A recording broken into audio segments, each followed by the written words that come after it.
구약성경 899쪽입니다. 시편 130편 하나님의 말씀을 함께 듣겠습니다. 여호와여, 내가 깊은 곳에서 주께 부르짖었나이다. 주여, 내 소리를 들으시며 나의 부르짖는 소리에 귀를 기울이소서. 여호와여, 주께서 죄악을 지켜보실진데 주여, 누가 서리이까?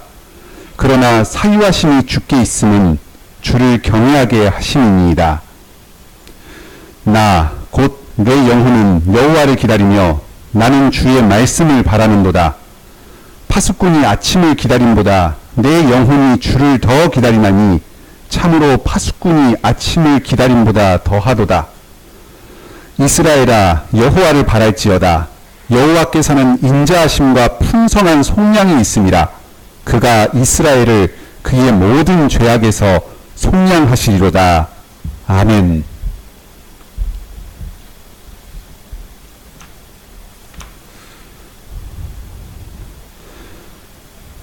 시편 130편은 성전에 올라가는 노래입니다.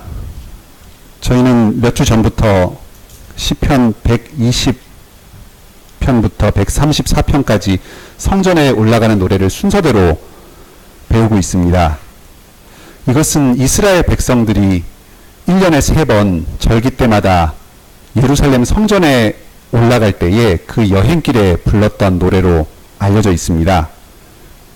120편부터 134편까지 순서대로 여행을 떠나서 올라가는 길에, 그리고 예루살렘 성전에 도착해서 예배를 드리고, 그리고 예배를 다 마치고 나서 다시 성전을 떠나 고향으로 출발하는 여정을 순서대로 노래하고 있습니다. 백성들은 이 시편을 순서대로 부르면서 예배를 어떻게 드릴지 하는 것을 마음속으로 그려보면서 예배를 준비하였습니다. 120편에서는 고난의 세상에서 일어서서 성전을 향해 출발합니다. 121편에서는 성전으로 올라가는 그 여정길을 하나님께서 지키시기를 구합니다. 122편에서는 드디어 성전에 도착했습니다. 예루살렘을 보고 감격의 찬양을 드립니다. 123편부터는 드디어 성전에 올라가서 드리는 그 기도문들이 순서대로 나옵니다. 123편 그 기도의 제일 처음에서는 죄 용서를 구합니다. 124편은 과거에 하나님께서 자기를 고난 가운데서 건져주셨다는 것을 감사합니다. 125편, 126편, 127편, 8편에서는 하나님을 의지하고 그분께 예배드리는 백성들을 하나님께서 어떠한 복으로 축복해 주시는지를 노래합니다. 그러면서 이 축복을 자신들에게 베풀어 주기를 구합니다. 129편에서는 조금 분위기가 바뀝니다. 128편까지는 아름다운 축복들을 이야기했는데 129편에서는 이스라엘이 당하는 그 괴로움, 그 고난을 이야기합니다.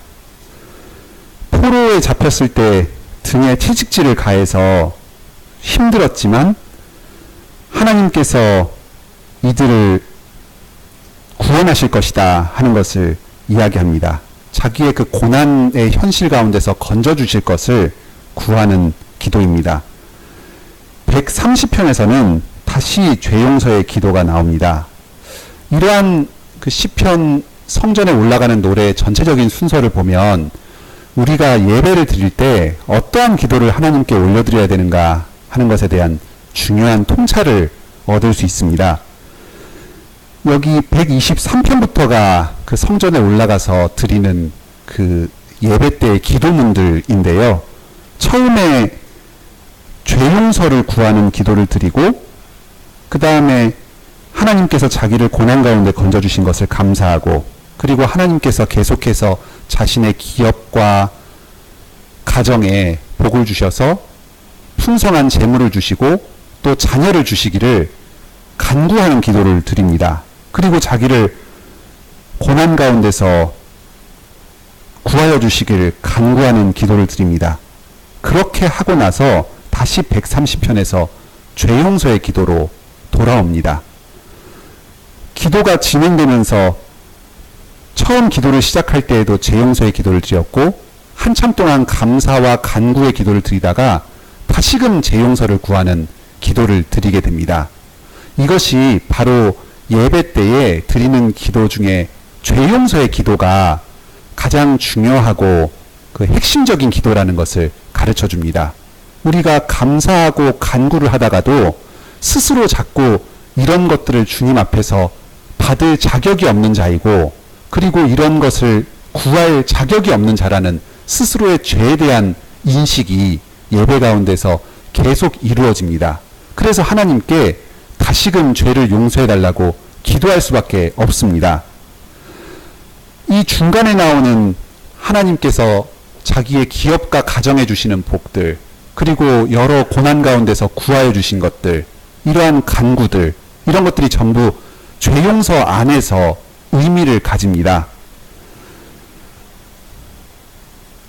오늘 이 130편 시편을 함께 살펴보면서 여러분께서도 예배 가운데 누리는 그 죄용서의 기쁨이 얼마나 큰 것인가 하는 것을 다시금 깨달으시길 바랍니다.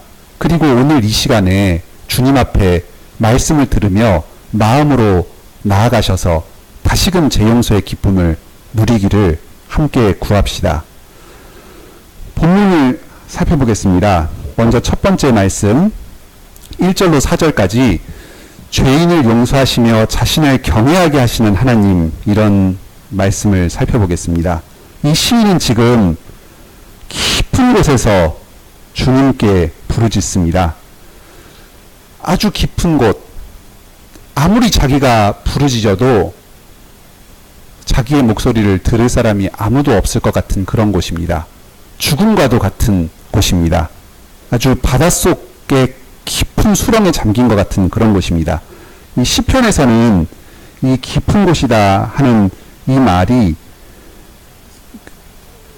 시인이 처한 어찌할 수 없는 깊은 고난의 현실을 가리키는 말로 사용됩니다. 시편 69절에서도 이 깊은 곳이다 하는 말이 똑같이 나옵니다. 이런 곳에 이 시인은 잠겨 있습니다. 도무지 자기 힘으로는 빠져나올 수 없는 것과 같은 그 고난의 현실입니다. 이 가운데서 이 시인이 할 수 있는 유일한 것은 오직 주님께 부르짖는 것밖에 없습니다. 자기 힘으로는 할 수 있는 게 아무것도 없는 그런 상황입니다. 주님께 내 소리를 들으시고 내 부르짖는 소리에 귀를 기울이소서 하고 간구합니다. 이것은 주님께서는 이 깊은 곳에서 부르짖는 나의 이 소리, 아무도 들을 것 같지 않는 이 소리를 들으신다는 믿음의 확신이 있기 때문에 이렇게 구하는 것입니다. 하나님께서는 참으로 우리의 탄식을 들으시는 분입니다. 아무도 나를 돌아보지 않는 것 같을 때, 사람들로부터 철저히 고립되고 외면된 것 같은 상황일 때, 내 주위에 아무도 남아있는 것 같지 않을 때, 이럴 때 우리가 하나님께 구하면 하나님께서는 우리의 기도를 들으시고 귀를 기울이시는 분이십니다. 그런데 시인이 이렇게 하나님께 간구를 할 때에 스스로의 죄악을 자각하게 됩니다. 주님께서 죄악을 지켜보시는 분이시다. 그런데 누가 주님 앞에 설 수 있겠는가? 내가 지금 당한 이 깊은 곳의 고난의 현실이 사실은 자기 죄 때문에 비롯된 것이란 사실을 깨닫게 된 것입니다. 우리가 당하는 어떤 고난들은 아무 이유 없이 주어진 것들이 있습니다. 오늘 오전 주일 예배 말씀을 통해서 그것을 잘 들었습니다. 하지만 때로 어떤 고난들은 성경에서 가리키고 있는 명백한 하나님의 말씀을 어김으로써 받게 되는 심판의 고난이 있습니다. 이 시인은 지금 그러한 고난을 이야기하는 것입니다.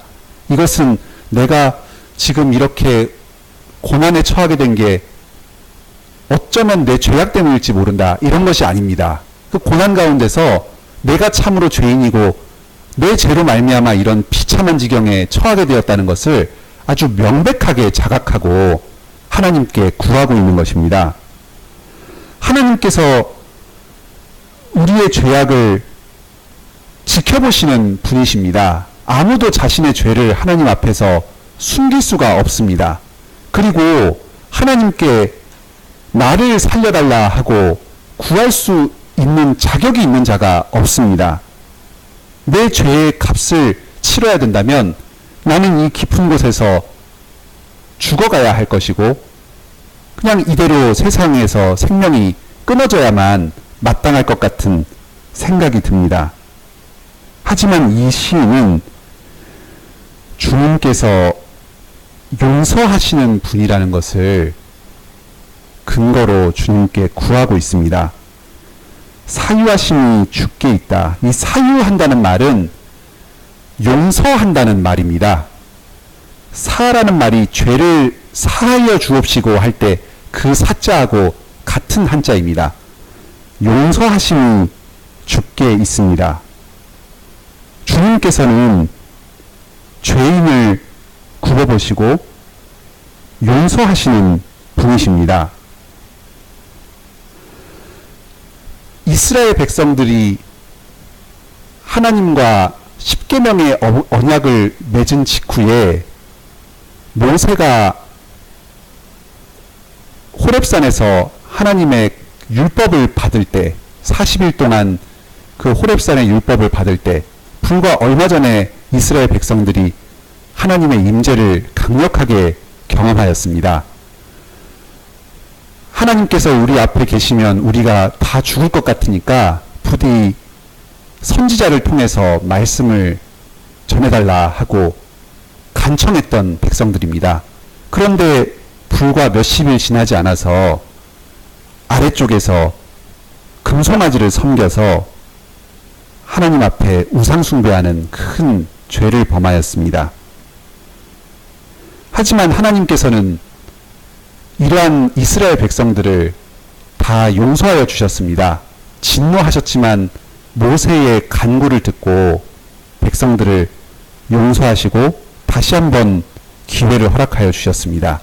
그리고 백성들이 다시는 죄 짓는 데 들어가지 않도록 언약궤를 만들어서 내가 너희와 함께 하겠다 하시면서 성소로 백성들 가운데 거하시면서 백성들이 죄 짓지 않는 길로 인도하여 주셨습니다.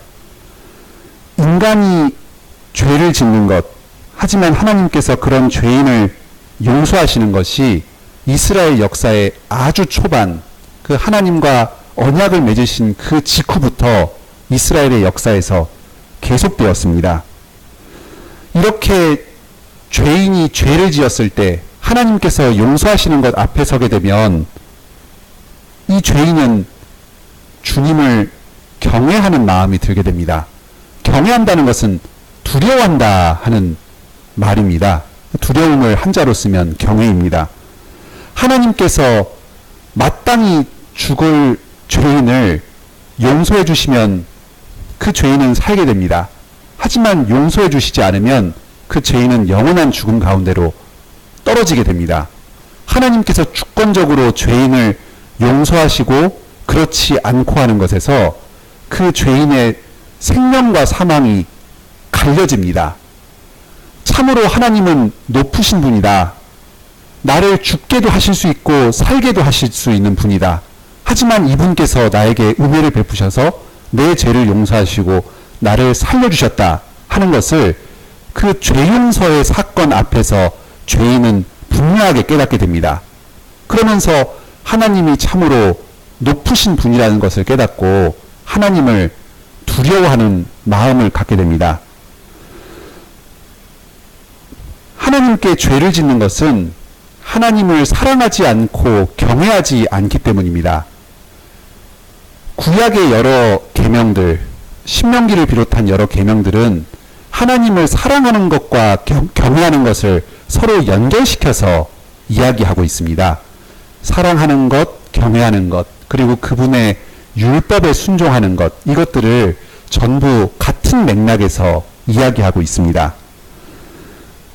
죄인이 죄를 짓는다는 것은 하나님을 사랑하지 않고 하나님 아닌 다른 신이나 또는 세상을 더욱 사랑했다는 말입니다. 그리고 하나님을 경외하지 않았다는 말입니다. 그런데 하나님께서는 이 죄인을 멸하실 수도 있었지만 용서하십니다. 그래서 이 죄인에게 하나님이 참으로 두려운 분이시라는 것을 깨닫게 하시는 것입니다. 그리고 하나님을 경외하고 사랑하는 대로 인도하여 주십니다. 그래서 계속 하나님의 백성으로 살아가게 하여 주십니다. 죄 용서를 통해서 그냥 우리가 계속해서 반복해서 죄를 짓고 살아라, 이것이 아닙니다. 하나님을 경외하고 주님을 순종하는 대로 인도하시기 위해서 죄 용서를 해주십니다. 죄 용서의 은혜와 주를 경외하는 것이 이렇게 밀접하게 연결되어 있습니다. 사랑하는 성도 여러분, 여러분께서도 주님께 죄 용서를 받은 사람들입니다.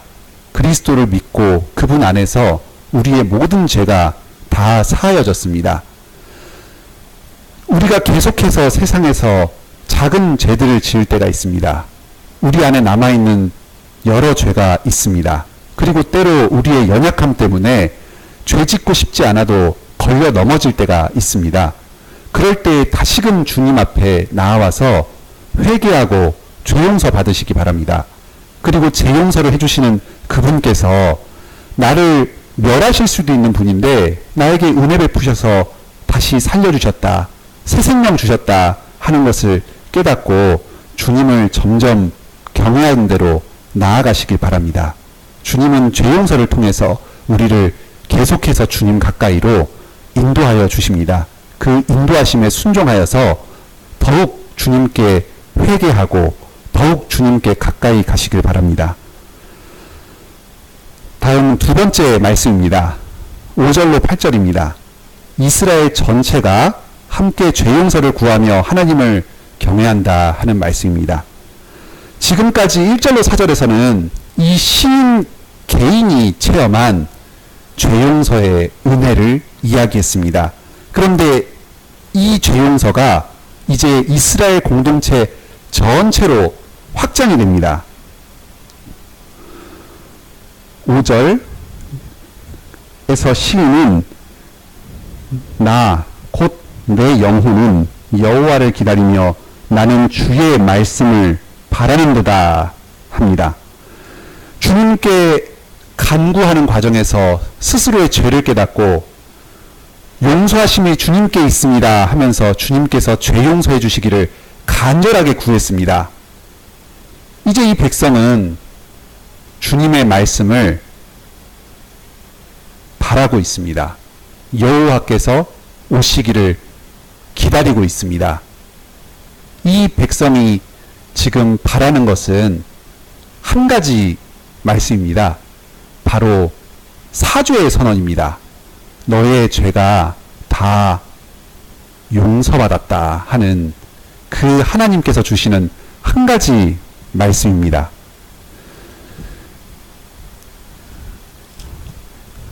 실제로 구약에서는 제사가 끝나면 아론을 통해서 하나님의 이 축복의 선언이 선포되었습니다.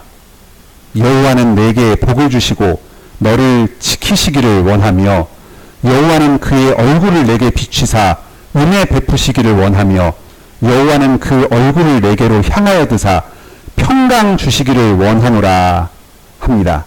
우리도 이 구약의 전통을 따라서 예배 끝에 이런 축복의 말씀을 이 말씀으로 하고 있습니다. 여기서 두 번째로 나오는 그 축복, 그 얼굴을 내게 비추사 은혜 베푸시길 원한다. 이 은혜라는 말이 죄 용서의 은혜를 가리키는 말입니다. 바로 하나님께서 너의 회개하는 기도를 들으시고 너의 죄를 용서해 주셨다, 사죄를 선언해 주셨다 하는 그 축복의 선언입니다. 아론이 이 축복을 선언할 때 여호와께서 이 축복의 말씀대로 바로 그들에게 내가 복을 주겠다 하고 이 6장의 이 축복의 말씀 바로 뒤에 약속해 주십니다. 실제 구약 성도들은 예배 끝에 이 제사장의 축복 선언을 통해서 이 복을 받았습니다. 지금 이 시인이 시편 130편에서 간절하게 기다리고 바라고 있는 것이 바로 이 축복의 말씀 한마디입니다. 내 죄가 이렇게 커서 하나님께 나아갈 수 없는데, 지금 내가 이 깊은 곳에서 수렁에 빠져 있는데 하나님께서 죄를 용서해 주셔야지만 내가 이 고난 가운데서 벗어날 수가 있는데, 하나님의 그 축복의 선언이 나에게 과연 임할 것인가 하는 것을 간절히 구하고 있습니다.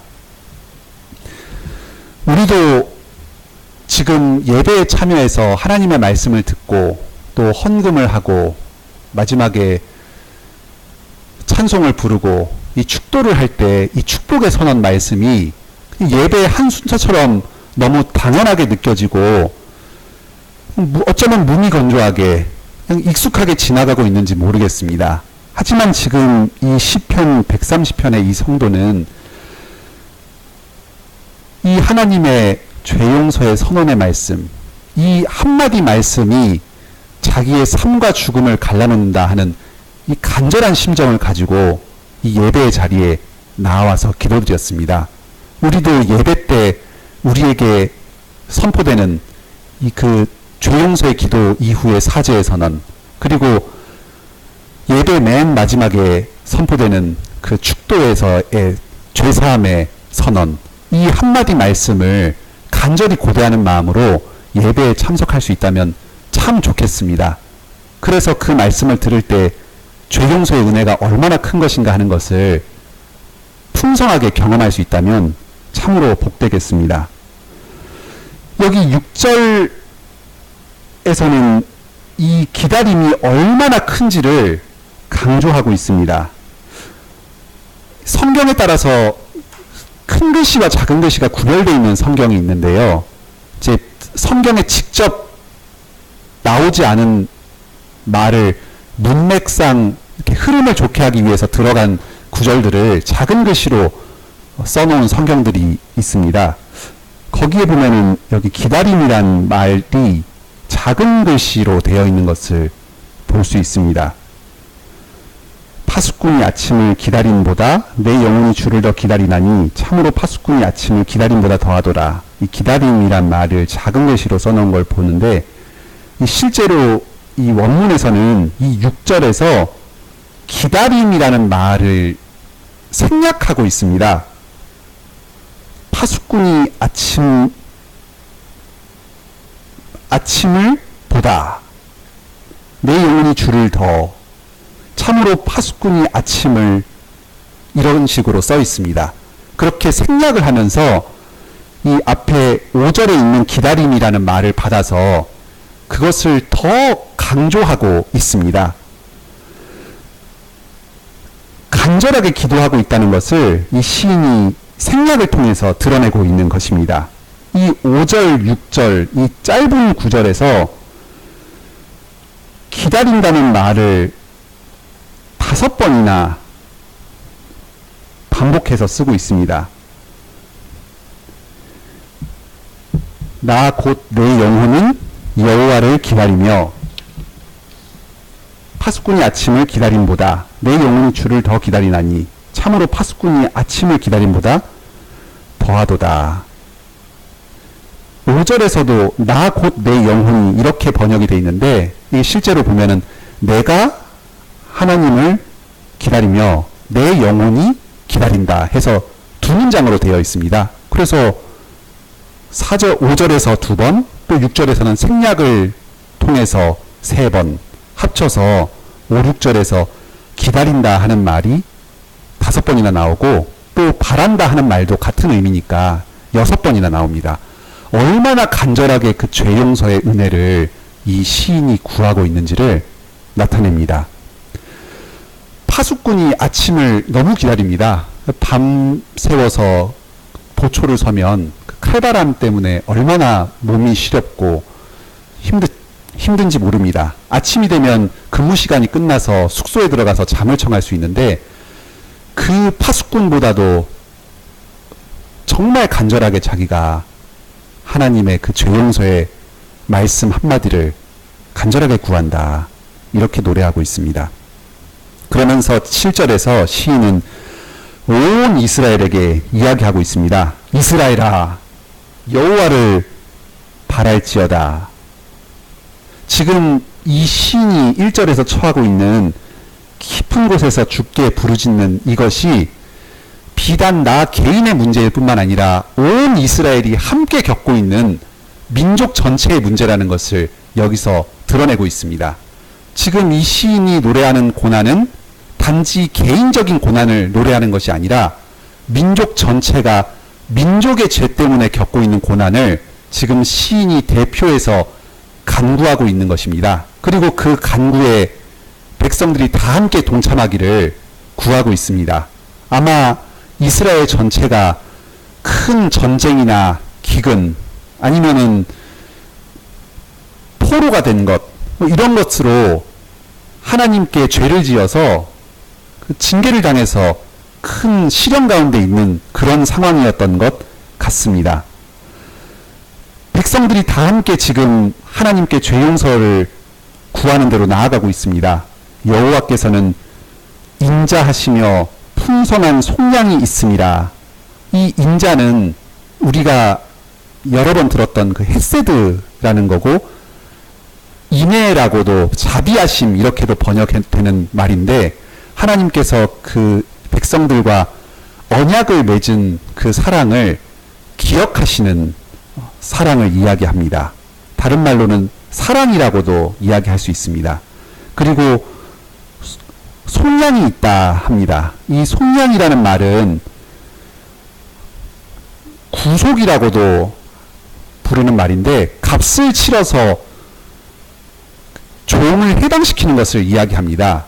이 속량이라고 이야기할 때는 구원이라고 이야기할 때보다 하나님께서 모든 대가를 다 치르시고 나는 값없이 구원을 받았다 하는, 그 사람 쪽에서는 아무것도 하지 않고 온전히 전적으로 하나님의 수고를 통해서 은혜를 입었다 하는 것을 강조하는 것입니다.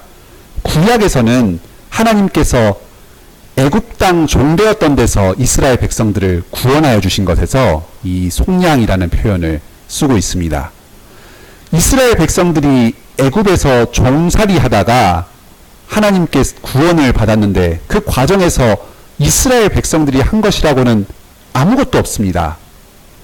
하나님께서 보낸 선지자 모세를 따르지 않고 순종하지 않고 했습니다.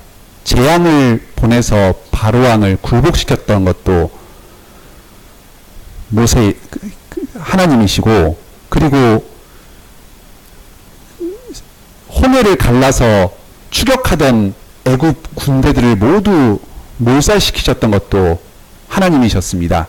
백성들은 광야 시절 동안에 계속해서 하나님께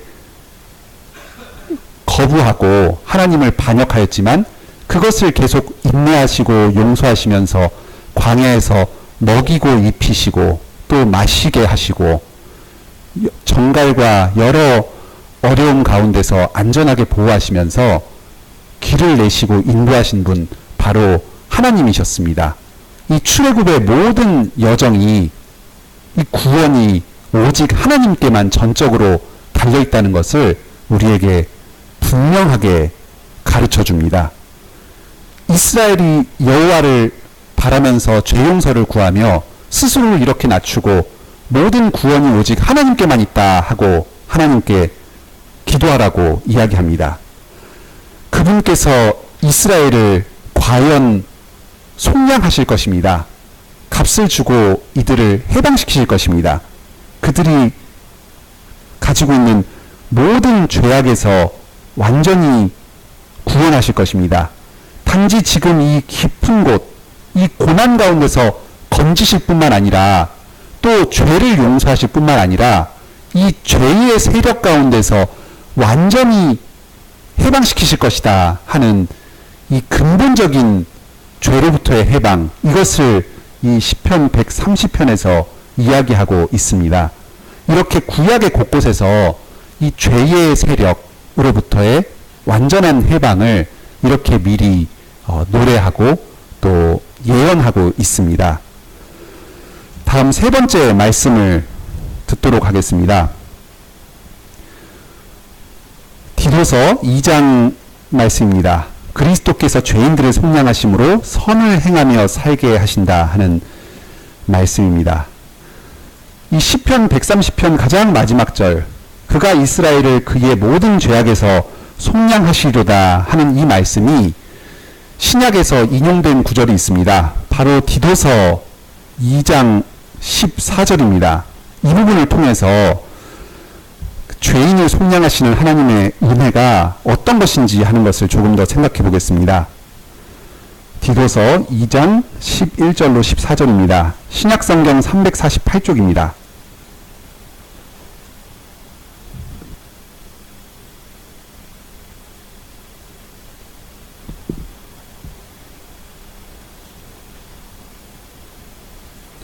신약성경 348쪽 디도서 2장 11절로 14절입니다.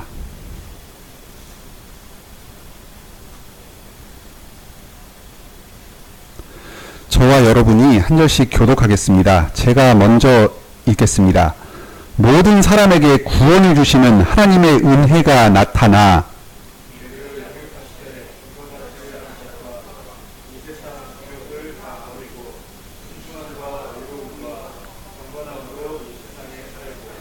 복스러운 소망과 우리의 크신 하나님 구주 예수 그리스도의 영광이 나타나심을 기다리게 하셨으니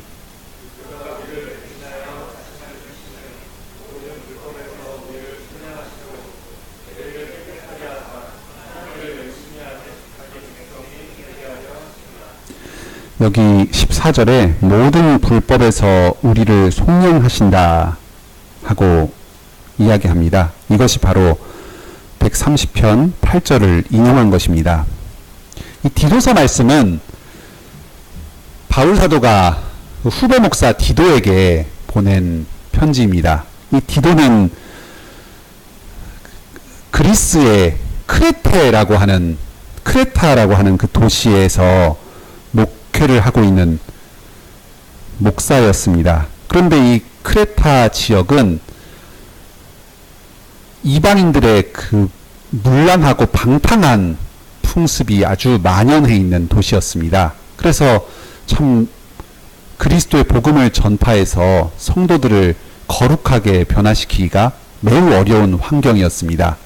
예수를 믿고 구원받아서 교회 회원이 된 성도들도 여전히 그 주변에 그 방탕한 생활 습관에서 쉽게 벗어나오지 못했습니다. 또 이 교회에서는 그 유대계 그리스도교 할레파의 영향이 강했습니다. 이들은 율법주의를 내세워서 구약의 할례와 음식 예법 또 절기 예법 이런 것들을 지켜야지만 구원받는다. 믿음뿐만 아니라 그런 율법도 일부 지켜야만 한다. 이런 식으로 그 그리스도의 복음을 헛되게 하는 자들이었습니다.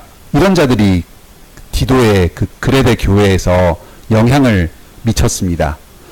이 사람들은 겉으로 보기에는 율법주의자지만 사람이 세운 몇 가지 율법적 규칙만을 지키면 구원받는다 했기 때문에 사실은 그 안에 방탕함, 방종주의가 섞여 있었습니다. 그래서 이 사람들의 율법주의가 그레데 교인들의 입맛에 아주 잘 맞았던 것 같습니다. 엄격한 율법을 지키도록 하는 것 같지만 그 몇 가지 율법만 지키면 나머지 규정하지 않은 것들은 아무렇게나 해도 상관없다. 그러니까 그 사람들의 거짓 가르침에 편승하면서 스스로의 방탕함을 정당화하는 그런 잘못된 풍습들이 이 당시의 그레데 교회에 많았습니다. 그래서 바울 사도는 이 디도에게 편지를 보내서 2장부터 여러 성도들에게 절제 있고 단정한 삶, 그리스도 안에서의 거룩한 삶을 살도록 권면하라고 가르칩니다.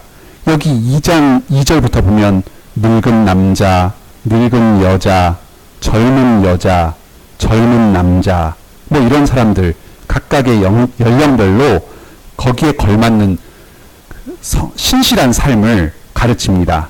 또 종들 또 어떻게 해야 하는지 주종 관계에서 이런 것들 잘 가르칩니다. 그래서 이런 것들을 통해서 범사의 구주 하나님의 교훈을 빛나게 해라 하고 디도를 권면합니다.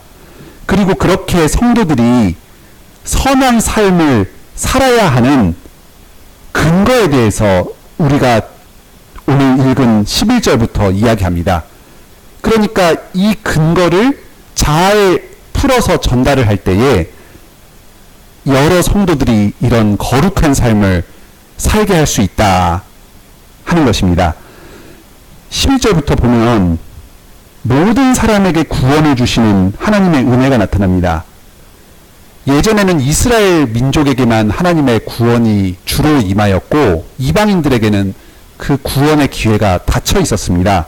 그런데 이제 그리스도께서 나타나셔서 남자, 여자, 또 유대인과 이방인, 주인과 종, 부자와 가난한 사람, 높은 자와 낮은 자, 막론하고 모든 계층의 사람들에게 다 구원을 주시는 하나님의 은혜가 나타나게 되었습니다. 그리스도의 은혜가 나타나게 되었습니다. 그래서 하나님께서 우리를 그 은혜 가운데에서 점점 양육해 가십니다. 그래서 경건하지 않은 것, 이 세상의 정욕을 다 버리면서 살게 하십니다. 그런데 여기 좀 특이한 게 있습니다. 세상 정욕을 다 버리면서 살지만 이 세상 가운데에서 여전히 살게 하십니다. 하나님께서 이 그레데와 같은 이 방탕하고 방종한 이 타락한 세상 가운데서 우리 택하신 백성들을 건져서 구원하여 주시고 거룩하게 만드셨습니다. 세상과 다르게 삶을 살라고 하셨습니다. 하지만 세상 가운데에 여전히 두어서 그 사람들과 관계를 맺으며 살도록 하셨습니다. 이 백성들 여전히 방탕한 그레데 사람들과 관계 맺으며 살아야만 했습니다. 하지만 그 가운데에서 자기의 거룩을 지키며 살아야 했습니다. 오늘날 우리들 또한 마찬가지입니다. 이 세상의 죄악 가운데서 주님께서 우리를 속량해 주셨지만 여전히 우리를 이 세상 가운데 남겨두시고 살도록 하셨습니다. 구별되지만 속해서 살게 하신 것입니다. 그러면서 복스러운 소망, 우리의 크신 하나님 구주 예수 그리스도의 영광이 나타나기를 기다리게 하셨습니다.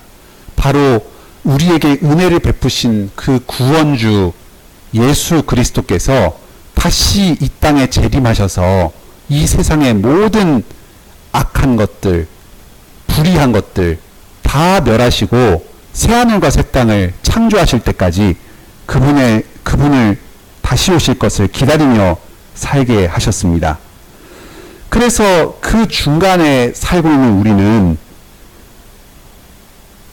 그리스도께서 우리를 대신해서 자신의 주신 것을 이미 경험하였습니다. 바로 이것이 속량이라는 말의 의미입니다. 예수님께서 자신을 죗값으로 치르셔서 우리를 구원하여 주셨습니다. 이 값을 치르고 죄인을 구원한다 하는 이 속량이라는 말의 의미를 예수님께서 가장 스스로 몸소 잘 드러내셨습니다. 진정한 이 속량, 시편 130편 8절에서 노래했던 모든 죄악으로부터 이스라엘을 속량하시는 것이 바로 예수 그리스도를 통해서 진정으로 이루어진 것입니다. 그분은 모든 불법에서 우리를 속량하셨습니다. 여기서 130편 8절은 이스라엘을 속량하셨다고 했는데 여기서는 우리를 속량하셨다고 합니다. 여기서 우리는 지금 글에 대해서 이방인 가운데서 성도된 자들도 포함되어 있습니다. 속량의 범위가 이스라엘에만 국한된 것이 아니라 모든 민족, 모든 사람에게로 넓게 퍼져나가고 있습니다. 우리 또한 이방인으로서 그 안에 지금 들어와 있습니다. 그래서 우리가 모든 불법으로부터 우리를 건져주셔서 우리를 깨끗하게 하고 선한 일을 열심히 하는 자기 백성이 되게 하셨습니다. 주님께서 우리를 죄로부터 구원하여 주신 것은 그냥 구원받은 백성으로서 죄 가운데서 계속 죄 지으면서 살아라, 용서만 해주겠다 한 것이 아닙니다. 이제 거기서 나와서 깨끗해져서 선한 일을 열심히 하면서 살라 하신 것입니다. 아까 시편 130편에서는 하나님께서 우리를 용서하시는 것이 하나님을 경외하도록 하는 데 있다 했습니다. 시인이 먼저 그것을 노래했고 이스라엘 백성들 전체가 죄 용서를 바라라고 하면서 하나님을 경외하는 대로 모든 백성들이 다 같이 나갈 것을 이야기했습니다. 그런데 이 말씀을 인용하는 디도서 14절에서는 속량하셔서 선한 일을 열심히 하도록 하신다. 이것이 우리를 속량하신 목적이다 하면서 참된 하나님을 경외하는 것은 그분께서 명하신 선한 일을 열심히 하는 것에 있다. 우리의 삶의 순종을 통해서 하나님을 경외하는 것이 드러난다 하는 것을 가르쳐 줍니다. 말씀을 맺도록 하겠습니다. 우리는 예배 가운데서 하나님께 죄 용서를 간절히 구합니다. 주님께서는 그리스도의 그 십자가의 대속의 공로를 보시고 우리의 기도를 들으셔서 우리의 죄를 용서해 주십니다. 그리고 우리를 깨끗하게 하셔서 선한 일을 열심히 하면서 살게 하십니다. 우리는 여전히 하나님께서 죄를 심판하시는 두려운 분이시다 하는 것을 압니다. 하지만 그분께서 우리의 죄를 용서해 주셨으니 우리는 이제 그분의 말씀을 순종하면서 선한 일을 하면서 삽니다. 신약 성경에서 하나님을 경외한다 하는 말이 그렇게 많이 나오지 않습니다. 서신서들에서는 정말 몇 군데 안 나오는데요. 그 중에 몇 군데 나오는 것이 아주 그 문맥이 독특합니다. 한번 그 두 군데만 우리 성경을 좀 찾아보도록 하겠습니다. 먼저 첫 번째는 에베소서입니다.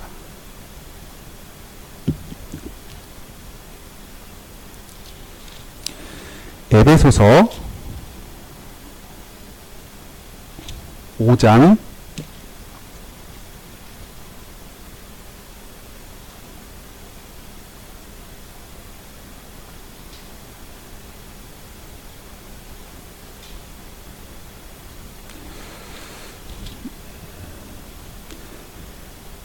21절입니다. 에베소서 5장 21절 315쪽입니다.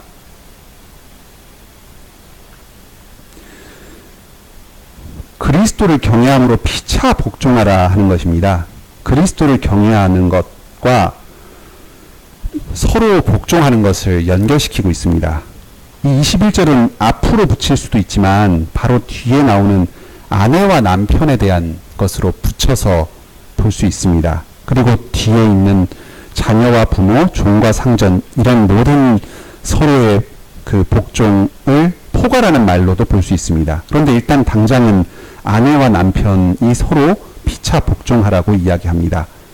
그리스도를 경외하는 것이 곧 부부가 서로 복종하는 것과 연결된다고 합니다. 부부는 가장 가까운 사이고 그렇기 때문에 서로 함부로 하기가 쉽습니다. 그런데 상대방을 섬기고 서로 복종하는 것을 바로 그리스도를 두려워하는 마음으로 복종하라 합니다. 서로를 섬기고 복종하는 것이 바로 그리스도를 두려워하는 일이다. 이렇게 가르쳐 줍니다. 다른 두 번째 살펴볼 것은 디모데 후서입니다.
죄송합니다. 제가 지금 그 두 번째 그 성경 구절을 잠시 잊었습니다. 여기서도 역시 그 남편과 아내의 관계에서 서로 하나님에 대한 경외와 그 서로에 대해서 그 사랑할 것을 가르치는 그 점에서 그 경외와 그 부부간에 서로 그 행하는 것을 연결시켜서 이야기하고 있습니다. 이런 것을 보면은 서로 가장 가까이에 있는 그 사람들, 아주 친밀하고 그 서로에 대해서 위한다고 생각하는 이 사람들 사이에서 참 사랑을 행하고 섬기는 것에서 바로 하나님에 대한 경외가 드러난다는 것을 그 신약에서 가르쳐 주는 것을 볼 수 있습니다. 이러한 말씀을 그 마음에 생각하시면서 가장 가까운 사람을 사랑하고 그 섬기는 것을 통해서 하나님을 경외하는 것을 드러내고, 그래서 죄 용서의 은혜를 풍성하게 누리는 여러분이 되시기를 바랍니다. 함께 찬송하시겠습니다.